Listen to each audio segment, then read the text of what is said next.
Hello everyone, this is Bench85. Welcome back to KSP. Boy, it's been a while since we played some Kerbal. My job schedule has finally worked out enough that I can actually record some decent episodes here. So KSP is coming back. I am cruising along the surface here with our little rover. This thing moves pretty good. Although the lack of weight means it doesn't slow down very well. Should now that I'm going uphill. I'm driving in docking mode just because it's a little easier. It doesn't put any rotation on the rover. It just uses the wheels, basically.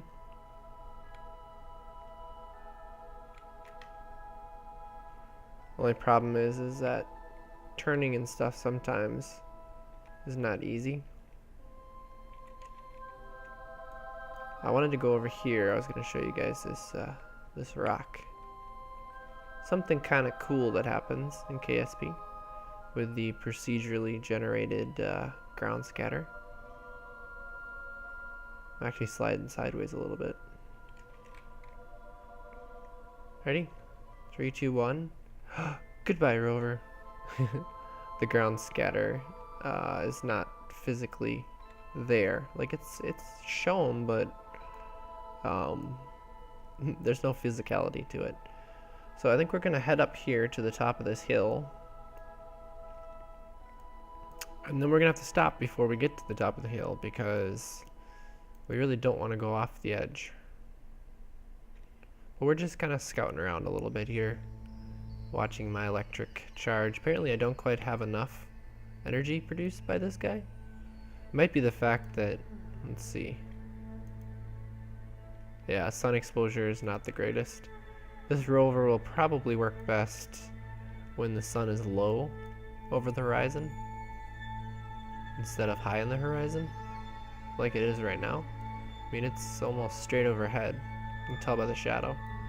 So it's not getting the energy that it needs. But it's enough. I mean, enough for us to cruise around for a little while before we have to stop and recharge. For some reason I was thinking that crater was a little closer.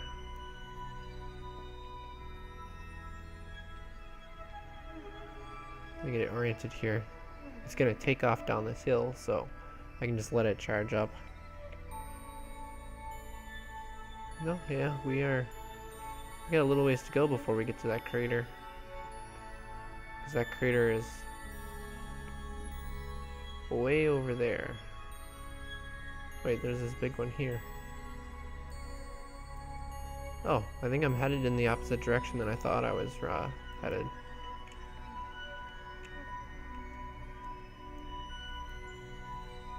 Oh well. I'm enjoying driving around, and this is actually a pretty decent location for where, let's see, it should tell me the direction I'm moving. Longitude. I am headed south right now. Okay. Yeah, I'm headed south. I probably wanted to be headed north, but oh well. But yeah, I'm just kind of having fun driving around. I'm getting really fast here. Oh boy, gotta use the brakes. Because I hit something going too fast and this thing's gonna wipe out bad. But I want to use this as a target point because I think this would be a good location for temporary moon base for testing things. That's why I wanted to put a rover on, because I could drive it around, take it to a location where I think is going to be a good place. It's also why the rovers are going to be the first ones to land on Duna, which is still a little ways away, 164 days away. We may have to consider doing something or sending out a probe maybe early. We could probably try and do that today and show you guys the difficulty there is in trying to send a spacecraft at the least optimal times.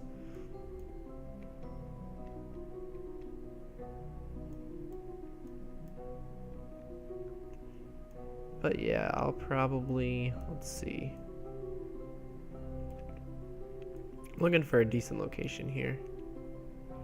I'll probably keep cruising around here, and we'll come back, and I'll try and send something.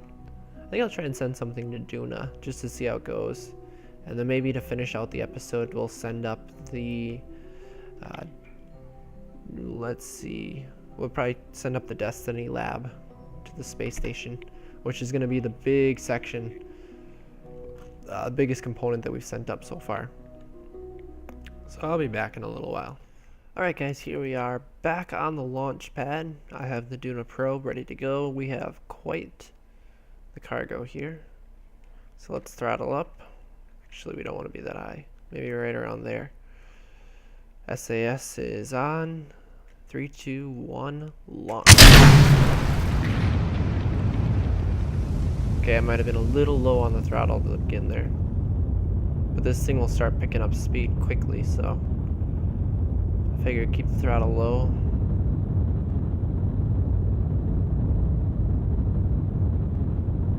And as always, we're going to tip it over a little bit. This one's a little bit wobbly. It's got a really tall payload inside, and if you're not careful, it'll wobble all over the place. Let's get a little more acceleration here. Remember, this is our 20-ton launcher, and I'm launching, I think, roughly around 10 or 12 tons, I want to say, so it's a little on the light side, so we have to burn at a lower throttle rating, which isn't as efficient, but actually I think in KSP efficiency isn't figured in by that, so it's actually not that big a deal. We're just gonna keep tipping her over here. Everything's looking really good. We're gonna be coming up on max Q pretty soon here. I think we're not going too fast. Yeah, because we're arcing really well. Almost too well. So we gotta tip her over. Our apoapsis is climbing. Just gotta be careful that I don't tip it too fast because we are still in the atmosphere. You can break her up otherwise. Throttle back a little bit more. We got a sunrise coming here. This one's gonna be pretty. Nice. Okay, I am all the way over at the moment. We are up in the upper portions of the atmosphere. Our engine is just about to burn up, so I'm gonna let it burn out, see what our apoapsis stands at. There we go. Pop that section out. We've got one more engine here. And I think I might let it, just let it float up. We've got a good apoapsis. Hopefully it doesn't rotate too much. I'm gonna have to fight it a little bit here.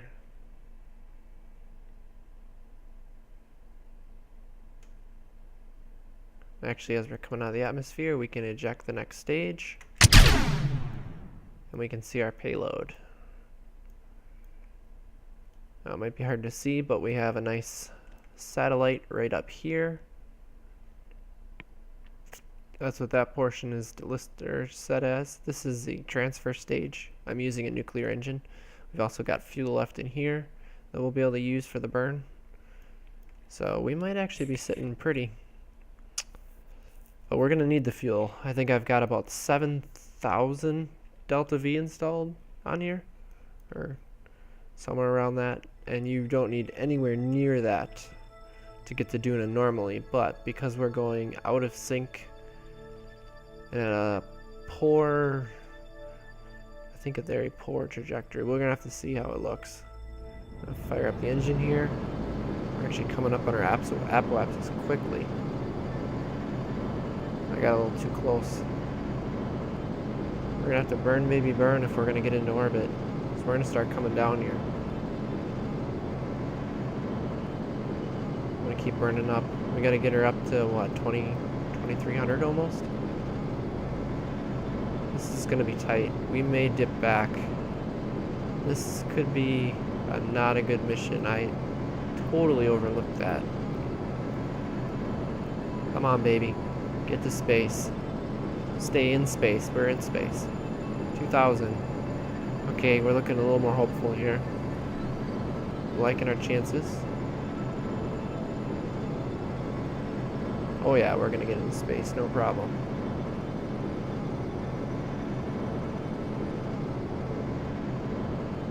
We have a positive periapsis. And space. 80 by 70, close enough. We have a tiny little bit of fuel left. Obviously I wasn't as efficient as I should have been. So let's zoom out. And now we gotta start looking at our orbital map as a whole. Right here we are in Kerbal. Right here is Duna. So the idea is we want to accelerate out. So in order to help our fuel usage, if you zoom out here, you see this is the direction because the planets all rotate counterclockwise. You want to eject forward if you're going out into the solar system, because you're going to use the velocity of the planet to kick you out this way, and you can speed up because you have to go faster to expand this side of your orbit. Just like if you want to transfer to the moon, it's the exact same principle, just much bigger distances. And if you wanted to go to the inner planets, you would eject backwards. And to do that, you're looking right here. I lined it up, so we have to go to the right. Actually, our line is still there. So we're going to want to do it somewhere right around here. We're going to want to expand out. And you'll notice we have an ejection. And I might slope this back just a little bit. Now you'll see our orbit is much higher. Now we want to set Duna as a target. I brought up, there we go. I'm probably going to do it this way. Kick it out another 100. Yeah, you notice how right here is our closest approach, not where we want it to be. So if we kick out further, see, we're not getting anywhere. We're not getting any closer. That is a lot of delta V. So the idea then is, well, maybe you play with the time that you leave.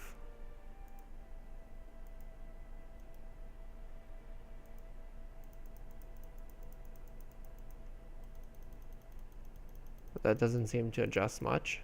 So then maybe you start putting in some radial into it. But I think what it's going to be is we're going to want to eject out into something like this. And then maybe we're going to have to adapt it and change it. But you can see we really don't have a good ability here to get to Duna. Actually, I just want to try and set up a double maneuver here. So if we do this, we add another maneuver here. Nope.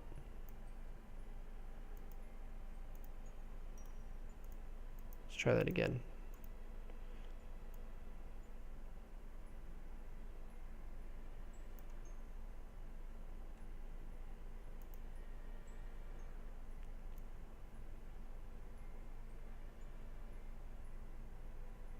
See, I can make it work here.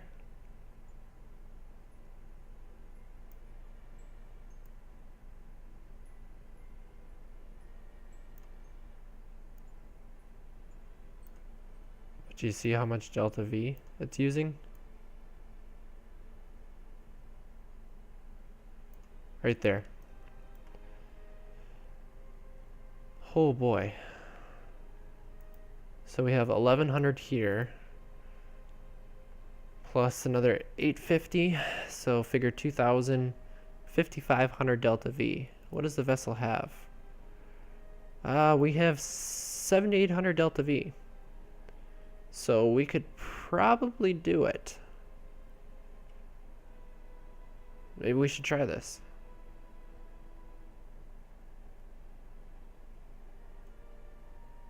That is a very inefficient travel, but we could at least get there.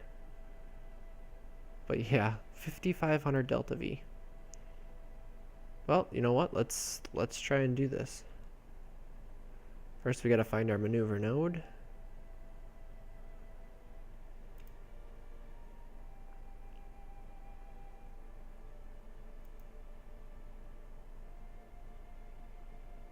Oops. No.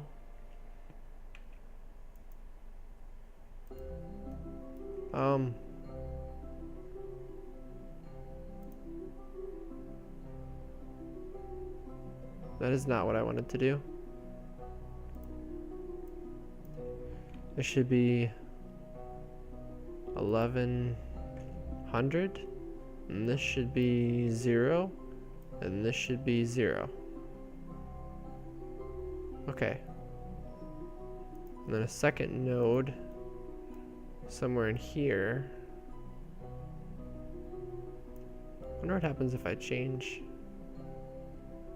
Doesn't really change it much. This is the expensive one.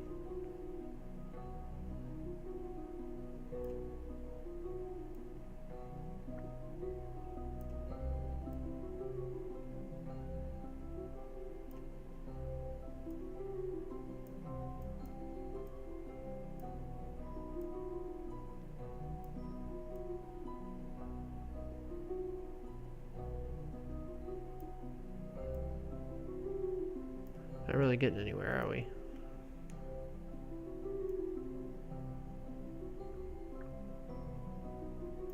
Well, we know this one here was roughly 855.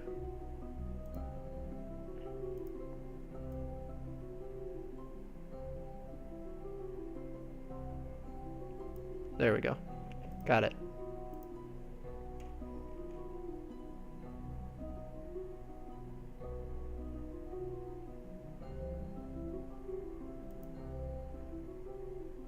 Okay, so node 1.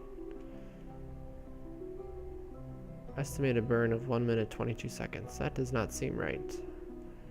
But let's go back here.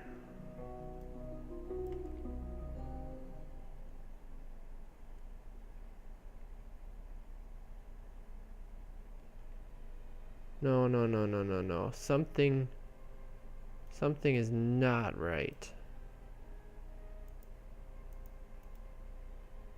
Because this should be an acceleration.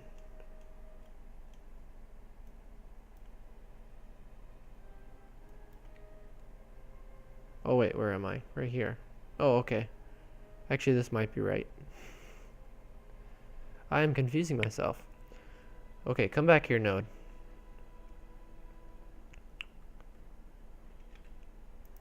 I keep this up too. We still have 164 days to our ideal transfer, when we'll be sending a pretty good run of equipment there. Okay, so let's see where this lines up when we accelerate time. Yeah, it's gonna go over into the prograde. Alright, I'm gonna feel better about this now. For some reason I thought the node was just really messed up, because I did mess it up for a little bit there. Let's stop it right about here. Kick it over a little bit more. I think I'm gonna bring it down somewhere just under 2 minutes.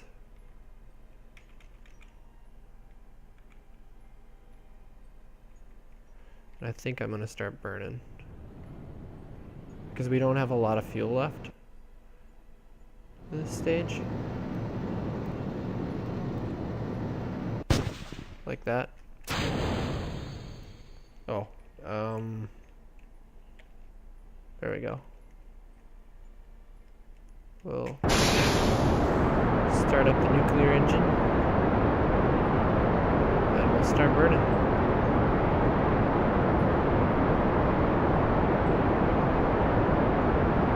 Just so my periapsis doesn't drop too low here.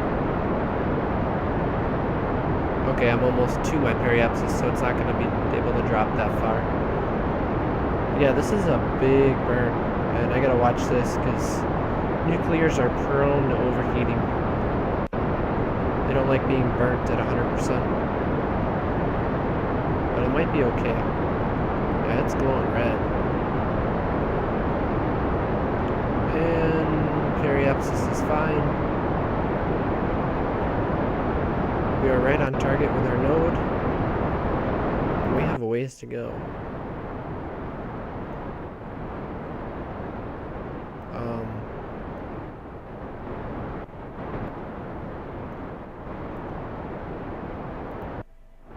There we go. You can see our orbit is increasing ever so slowly.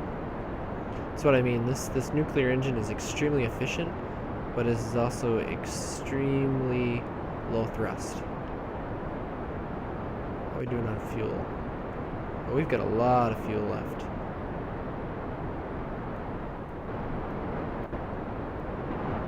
And for those of you who are wearing headphones or something listening to this, I apologize for the sound bouncing back and forth from left to right.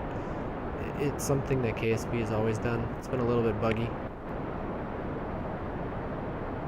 So I'm not going to make you guys wait and watch this burn. I'll come back when this is done and we're making the second burn and see if I can actually get my counter. Alright guys, I'm back. I made the first burn and I actually found one. Remember the first maneuver I was calculating was like way over here? Well, apparently my orbit is different, which I figured, so I had to recalculate.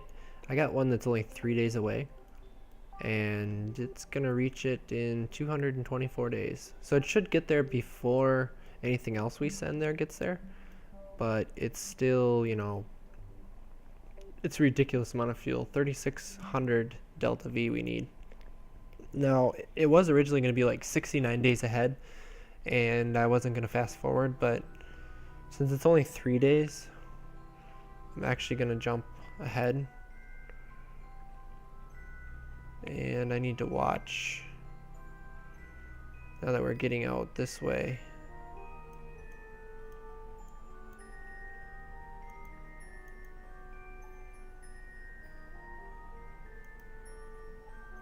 Wonder if I can extend these panels without it hitting the, yeah, struts. As of right now, we only need these little panels. That's all I'm running with. We've got these big guys here for when we're running the Xenon. Or the Xeon. No, it is Xenon, isn't it? Xenon, yeah. Xenon run, or whatever it's called.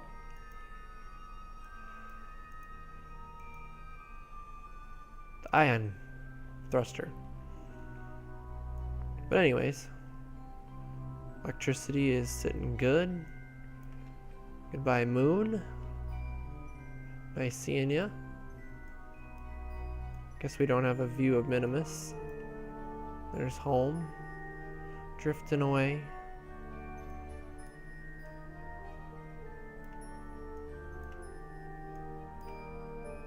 The moon's getting so small. Our world's getting so small.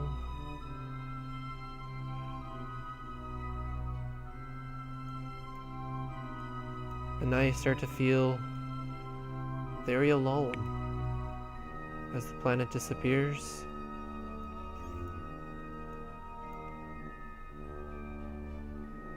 Actually I should check.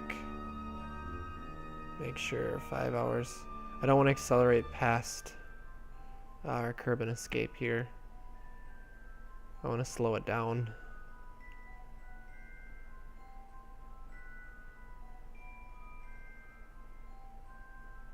A little bit more, a little bit more.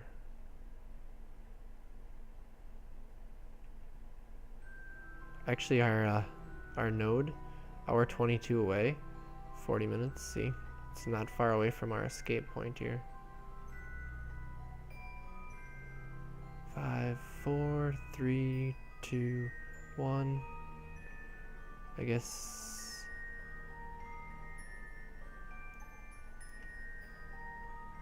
There we go.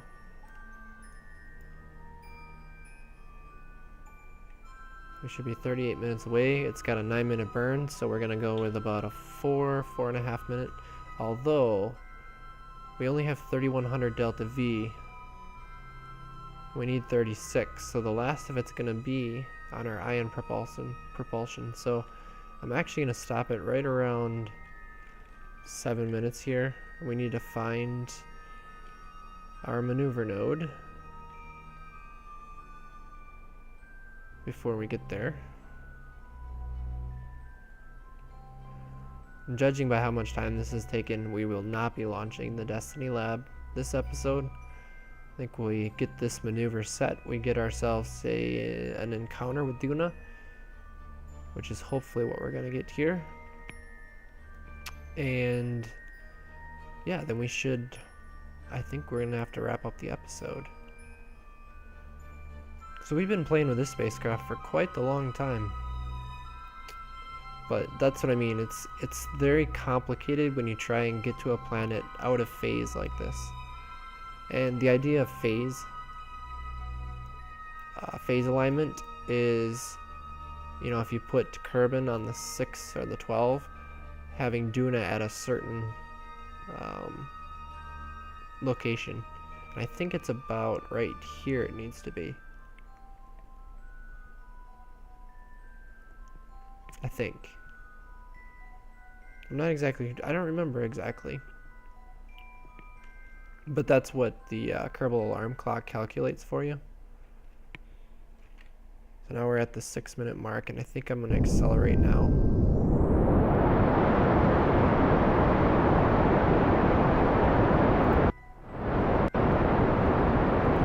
So we gotta watch this. This is going to be a long burn, and I'm not going to make you guys wait 9 minutes, so I will come back just as I'm finishing it up. Alright guys, I'm bringing you back just as I run out of fuel. We're going to eject that stage. And I'm going to have to put out these two big guys as we light up the next stage for the last portion here. Oh yeah, we got plenty of energy.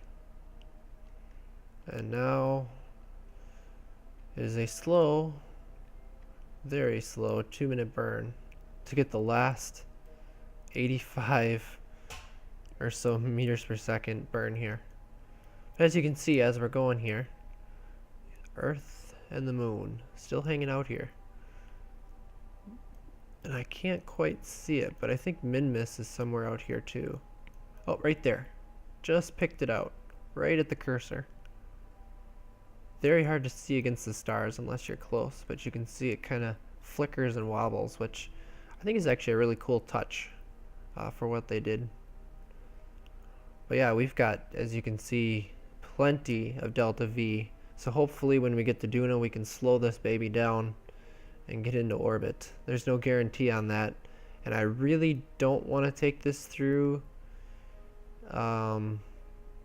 Well, I have FAR installed, so if I try and take this through the atmosphere for like an aero braking, I don't know if it'll survive.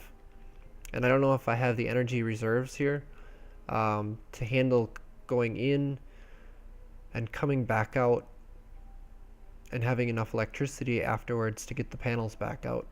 There's no guarantee on that. So 1 minute to go.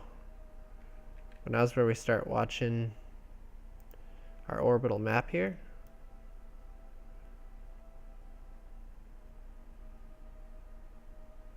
And I'm actually going to close this because I want to see this right here. And I'm just going to keep burning until this changes. We should see a change.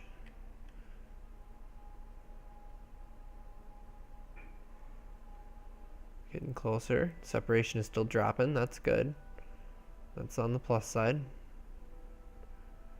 Starts going up, then we're in trouble. We know we gotta recalculate, but I think we're gonna get it. Come on, baby. We got this. Almost there. There we go. Duna periapsis. Let's drop this down a ways. See how far we can drop it. The closer we can get it now, the less adjustment we have to do later on. I thought it was slow. Yep, it's slowing down. So we can get it up to down to about 19 million meters. So 19,000 kilometers. That's a long ways up. But we will recalculate that when we get there. But we've got other things to do before that. If we go back here, this is our satellite. Just to show you guys what I was bringing along. I have 2 kethane scanners so we can scan for kethane. I have 2 scanners here. I've got the SAR scanner and the multispectral scanner for ScanSat. And then I have this guy, which is a gamma ray, to show uranium and thorium hotspots. Something that we may be able to look at utilizing on Duna, possibly. I just thought I'd throw it on there. Like I said, I have no guarantee that this is going to get there. I had to build this really overpowered in order to get there because of how much delta V we spent. We should be able to get there for like somewhere around 2,000, I think, delta V, and we used up like between 55 and 6,000. So it's extremely inefficient to go out of phase, like I've been trying to say, and what I wanted to show you guys today. But it can be done if you play around with the maneuver nodes enough and you kind of know what you're doing. Otherwise, you're just kind of guessing in the dark. So use the tools that are given to you and you should be able to figure it out. But with that, guys, there's a little Minmus. We have to go there still too. Check out Minmus, the giant mint ice cream moon, basically. At least that's what it looks like to me. We'll check that out another time. But with that, guys, thanks for watching. And as always, look at that view. There's home disappearing slowly. But yeah, as always, take it easy.